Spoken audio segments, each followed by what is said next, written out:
At this point, I have no doubt that they've made human clones. They've made they've made dog clones. You can get your dog cloned.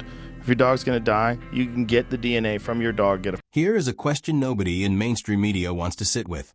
What if the most unsettling thing about celebrity cloning theories is not that they are crazy, but that the reasons people believe them make complete logical sense? Joe Rogan has been circling this topic for years.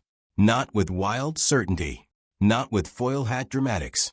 He circles it the way a smart person circles a question they cannot fully answer, returning to it, pressing on it, refusing to let the institutions off the hook just because the idea sounds extreme. And in early 2026, the internet caught up to where Rogan has been standing for a long time. Three names broke the conversation wide open. Jim Carrey showed up in Paris looking different enough that millions of people genuinely debated whether it was him. Kanye West warned everyone years ago that if he came back transformed, it was not really him. And then he came back transformed. And Jamie Foxx, lying in a hospital bed, heavily medicated, read the internet's theories about his own cloning and believed them, at least for one terrifying night. What we are going to do in this video is pull the whole story apart. The science, the history, the psychology, what Rogan actually said versus what people heard him say. And why, no matter how many times these stories get fact-checked, they never actually go away. On February 26, 2026, Jim Carrey appeared at the 51st César Awards in Paris. He accepted an honorary Lifetime Achievement Award. He delivered his entire acceptance speech in French, which, according to the César Awards general delegate, he had been preparing for months, checking pronunciations word by word. He was surrounded by his partner, his daughter Jane, his grandson Jackson, his longtime publicist, his director friend Michel Gondry, and 12 other family members and close friends. Then he went home. Within hours, the internet decided it was not him. The observations came fast and layered. Fans said his face looked puffy in ways that did not match older photographs. His eyebrows appeared lifted. His facial contours looked different. One account on X claimed his eyes had shifted from brown to green, though the same post noted that plastic surgery cannot change eye color, which rather undermined its own thesis. Others pointed out he was signing autographs right-handed, despite years of reports that Carrey is left-handed. Some accounts went all the way to the darkest conclusion, that the real Jim Carrey had been killed by Satanists, cloned, and sent to Paris as a replacement. Then drag artist Alexa Stone, who has over 1.4 million Instagram followers and is widely known for transforming himself into celebrities using prosthetics and makeup, posted a photo. The image showed what appeared to be a prosthetic face, fake teeth, a wig, and professional makeup laid out on a desk, with the Eiffel Tower visible in the background. His caption described himself posing as Jim Carrey in Paris. Even Megan Fox got pulled in, publicly commenting that she could not handle any more stress and needed to know if it was real. The César Awards issued a formal statement. Carrey's publicist confirmed his attendance to TMZ directly. Snopes fact-checked the claim, compared Carrey's features against verified Getty Images photographs, confirmed that his nose and smile were unchanged, and labeled the story false. The Stone photograph was flagged by AI image detectors as digitally altered. None of it mattered. By the time the correction circulated, the conspiracy had already reached millions of people across TikTok, Reddit, and X. Most of them would never see the fact-check. The real fuel for this story was not the ceremony itself. It was the gap that preceded it. Carrey had been largely absent from public life. He has spoken openly about wanting to retire, about painting, about having enough. He returned briefly for Sonic the Hedgehog 3 in 2024, but otherwise stayed quiet. When a person that famous disappears and then reappears looking even slightly different, people do not reach for the boring explanation. They reach for the most interesting one available. Jim Carrey's team told the Daily Mail he found the whole thing deeply frustrating. Not because people commented on his appearance, he is used to that, but because people genuinely doubted that he was present in a room where his own family was sitting directly behind him. That is a new kind of problem. His actual presence, his physical, documented existence in a specific place at a specific time, was up for public debate. Before we go any further, let's be precise. Joe Rogan has not claimed that Jim Carrey was cloned. He has not named specific celebrities he believes have been replaced. What he has done is something more philosophically interesting and arguably more dangerous, depending on your perspective. The clearest version of Rogan's cloning comments came in episode 2380 of the Joe Rogan Experience with guest Jordan Jensen. They started by discussing dog cloning, which is a real commercial service.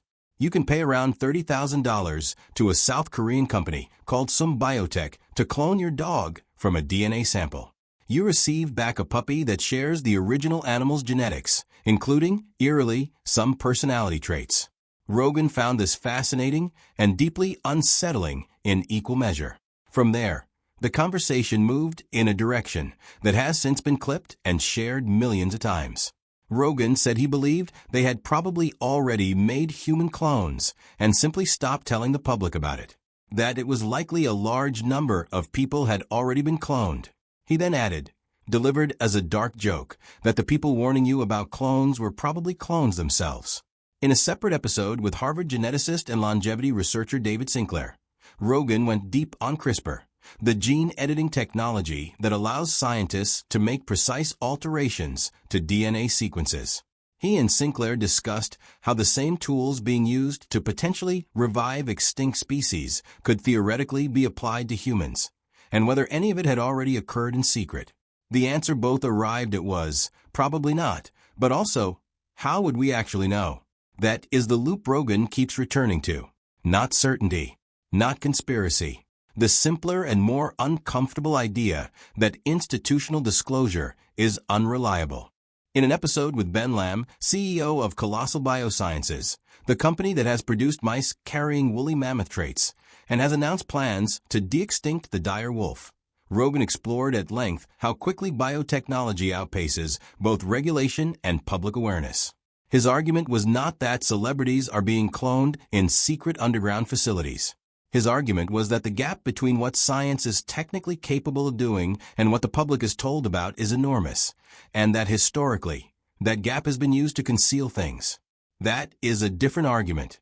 It is also a harder one to dismiss, and it forms the philosophical foundation that makes the celebrity cloning theory feel credible to the tens of millions of people who listen to him regularly. He represents a particular kind of credibility to a particular audience. He is not a lizard people in government conspiracy theorist.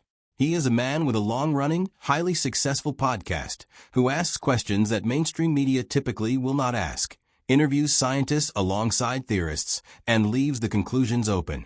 When someone with that profile says they probably already made human clones and just stopped telling us, it does not land the same way as an anonymous tweet.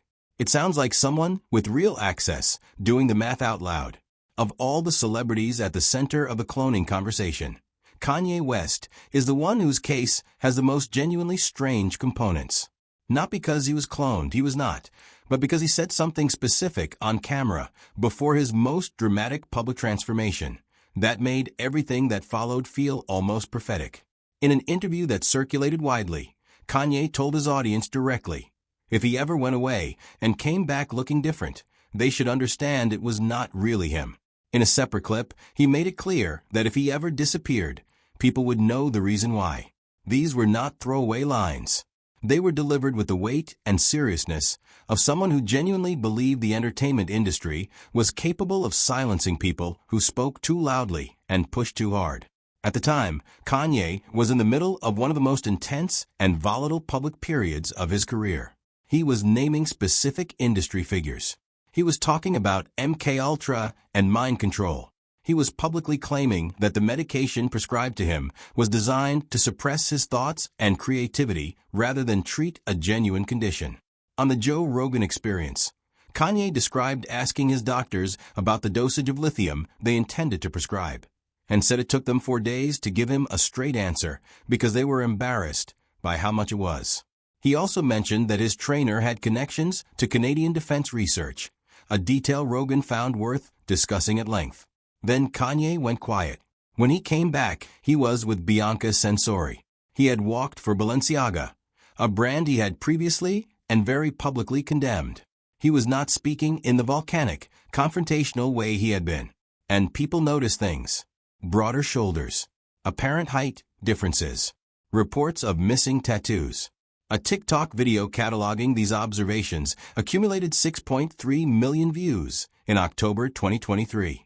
The theory had left the fringe entirely. Kristen Cavallari went public with it on her podcast in October 2024. She said she wholeheartedly believed there are clones, and that Kanye is one of them. She cited his own explicit warning, the physical changes, and the behavioral reversal. Her co-host pushed back, asking how something of this scale could possibly be kept secret. Cavallari's answer was direct. People who talk about it get killed. Her TikTok videos on the subject were reportedly removed from the platform.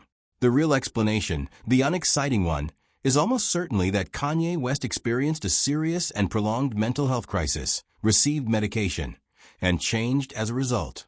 He had been open about his bipolar disorder diagnosis for years. His behavior had deeply frightened people close to him. His anti-Semitic statements in 2022 cost him his deal with Adidas, his deal with Gap, and his collaboration with Balenciaga. What followed was not a man who had been secretly replaced. It was a man who had been through something genuinely destructive and come out the other side behaving differently. But the conspiracy did not need a complicated explanation. It already had Kanye's own words. He had handed it the fuel himself. The Jamie Foxx chapter of this story is different from the others in one critical way. Jamie Foxx himself, briefly and genuinely, believed it. In April 2023, Foxx was filming a Netflix movie in Atlanta. He experienced a severe headache and asked a crew member for an aspirin. Before anyone could get him one, he lost consciousness. His sister made the decision that saved his life, getting him to a hospital immediately, where doctors diagnosed a brain bleed that had caused a stroke. A nurse later told him his survival probability had been around 5%. He spent roughly 20 days in a medically induced coma. He has no memory of that period. During his recovery, he was on a combination of heavy medications, heavily sedated, his memory impaired, largely cut off from the outside world. At some point, against the hospital's explicit wishes, he managed to smuggle his phone in. He wanted to know what people were saying about him. What he found was that the internet believed Sean Combs had ordered his assassination, that he had actually died and been replaced by a clone, that the timing of his hospitalization, which coincided closely with the period when Combs' legal exposure was intensifying, was not a coincidence. Foxx described what happened next at a Hollywood Reporter roundtable. He said he was reading these theories from his hospital bed in a heavily medicated state, and that the claim he had been cloned genuinely rattled him. In his sedated, confused condition, he could not fully process the stroke itself. And when he read that millions of people believed he was not real, it sent him into a spiral. He revealed that his sedation was powerful enough that he was hallucinating. A white version of himself walked into the room. And in that state, the only explanation his mind could construct was that someone was trying to clone him and sell an upgraded version of him overseas. He confronted his psychiatrist. The psychiatrist ordered an immediate reduction in his medication. In his December 2024 Netflix stand-up special, Foxx addressed the Diddy connection directly. He joked that the internet blamed Combs for what happened to him, but clarified he always left those parties early. He was candid about how close he came to dying. He talked about giving up during recovery. And he talked about the therapist who refused to let him stay there, who pushed him relentlessly to stop grieving the version of himself that nearly died and get back to work. Cat Williams was the person who gave the clone theory its most specific and viral detail. In a stand-up set, Williams claimed the person who had appeared in Foxx's place following the hospitalization had too many freckles, and that Foxx had never been seen with freckles before his hospitalization. Williams also said the replacement was missing a tattoo from the back of Foxx's head. He connected Foxx's disappearance to the same social circles, now under serious legal scrutiny, suggesting that Foxx had witnessed things at certain gatherings that powerful people could not allow him to discuss publicly. Williams had already become a kind of oracle figure in this space following his 3-hour interview on Shannon Sharpe's podcast in January 2024, which reached 17 million views within 48 hours. When he turned his attention to the Foxx clone theory, his audience was already primed to take him at his word. Foxx's own response to the freckle claim was essentially that he was in a coma and had no idea what Williams was referring to. But specific, checkable physical details, even incorrect ones, give a conspiracy exactly the traction it needs. People went back through red carpet photographs looking for freckles. They scrutinized tattoo placement across years of Getty images. They found inconsistencies that were not inconsistencies, but looked like them under enough motivated scrutiny. Before Jim Carrey, before Kanye, before Jamie Foxx, the celebrity replacement theory had already been running for more than 50 years. Understanding the history explains why this pattern keeps repeating, and why it always will. The oldest mainstream version is Paul McCartney. In 1969, the rumor spread across American college campuses that McCartney had died in a car crash in 1966 and been secretly replaced by a look-alike named William Shears Campbell.